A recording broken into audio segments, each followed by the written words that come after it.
Mukhang tuloy pa rin ang naudlot na kasalan ni Catriona Gray at Sam Milby. Matatandaan na kumalat noon ang mga bali-balitang naghiwalay na sina Catriona Gray at Sam Milby dahil may natuklasan umano ang beauty queen patungkol sa pagkatao ni Sam na hindi katanggap-tanggap para sa kanya.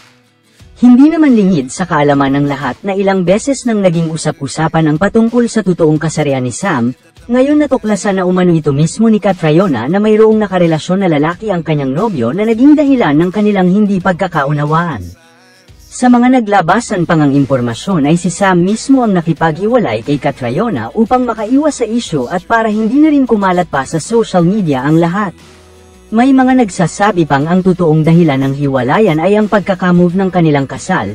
Tila nagkatampuhan umano ang dalawa dahil nakaset na sana ang lahat pero kinailangan pang i-move ang kasal.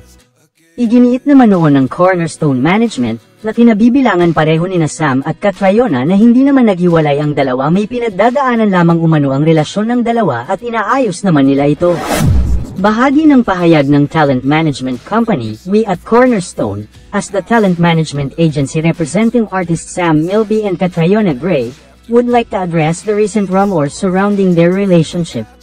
While it is true that Sam and Catriona are currently facing some challenges in their relationship, they are actively working on resolving these issues together. We kindly request that everyone respect their privacy during this time as they navigate through this situation. We appreciate the concern and well wishes from all those who have shown support for the couple.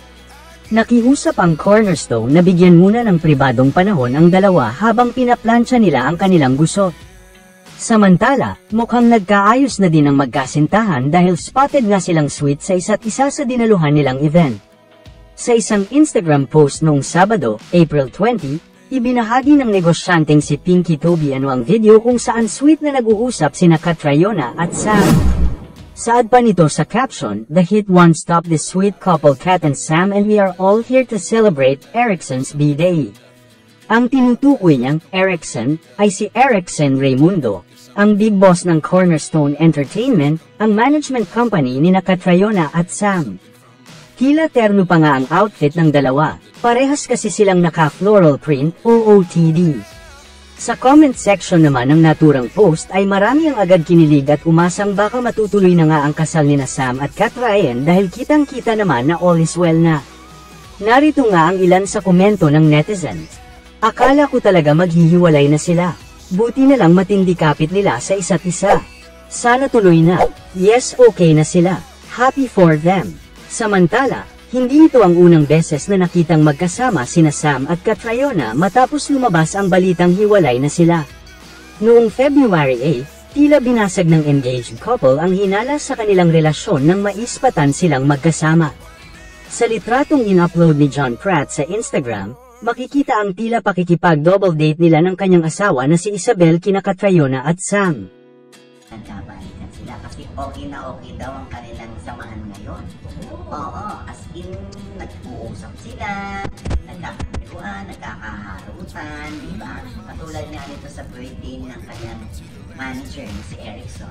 May mga skinship lang nagaganap, skinship. Ibig sabihin, nagkakaskapan sila ng mga skin to skin, gano'n. Oo. Aba, hindi malayo magkabalitan yan kung sakasakali. At saka prior to that party na ang dami pa rin pictures na lumalabas yung mga badminton sessions nila. Kasama yung mag-asawang si Isabel Odi at si John Pratt. Oo, hindi ba?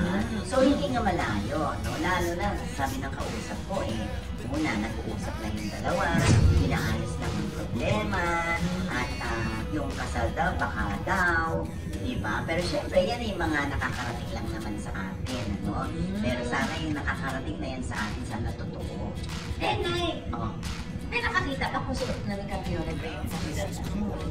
Ayun na nga, kasi may nakausap ako na present doon sa birthday na yun.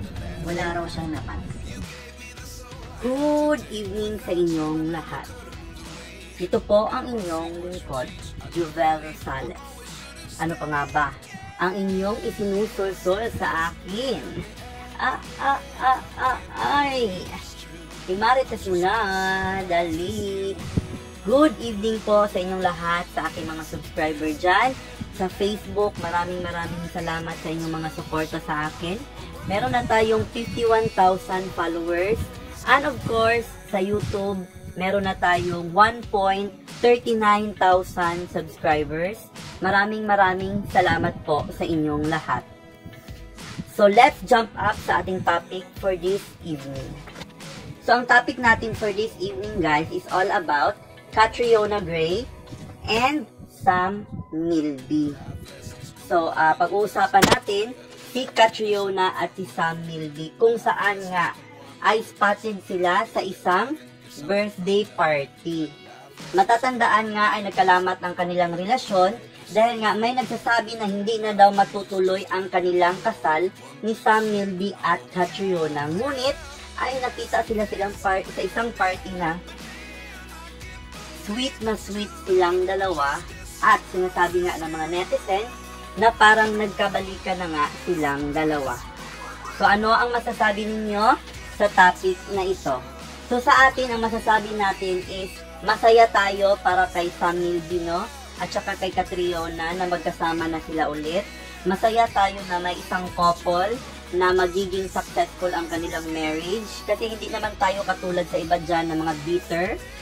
Kung merong mangyayari sa ibang tao, ayaw nila yon kasi nga, talangka sila. So, hindi tayo ganyan. Masaya tayo kung merong mga tao na successful, may mga taong masaya sa mga buhay nila. So, yun ang sa atin, no? Masaya tayo. So, ano ang lesson na makukuha natin dito? Bawal kang mag-chismis kung hindi naman totoo. So, yun guys, no? So, feeling ko tuloy na talaga ang kasal ni Catriona at ni Sam Milby. At ang lesson na makuha natin dito is always love the person that you chose even in the hardest things. So yun ang mga lesson na nakukuha natin dito. Dahil hindi naman talaga ang relasyon ganun kadali. May mga pagsubok talaga yan at katulad ng ibang couple ay sinusubok din talaga silang dalawa. So, yun lang ang masasabi natin sa topic na ito. Sa aking mga sponsor, Ma'am Sparkle of Ireland. Maraming salamat, Ma'am, sa pera na binigay mo sa akin worth 2,000 pesos para sa aking monetization. And thank you so much, Sir Mario of Cebu, sa binigay mo na pera sa akin para naman pang-load. Maraming salamat sa ating mga sponsor and subscribers. So again, ito po ang inyong lingkod, Jovel Rosales. This is I Care, I Share, I React. Maybe the biggest question was in the last chapter. You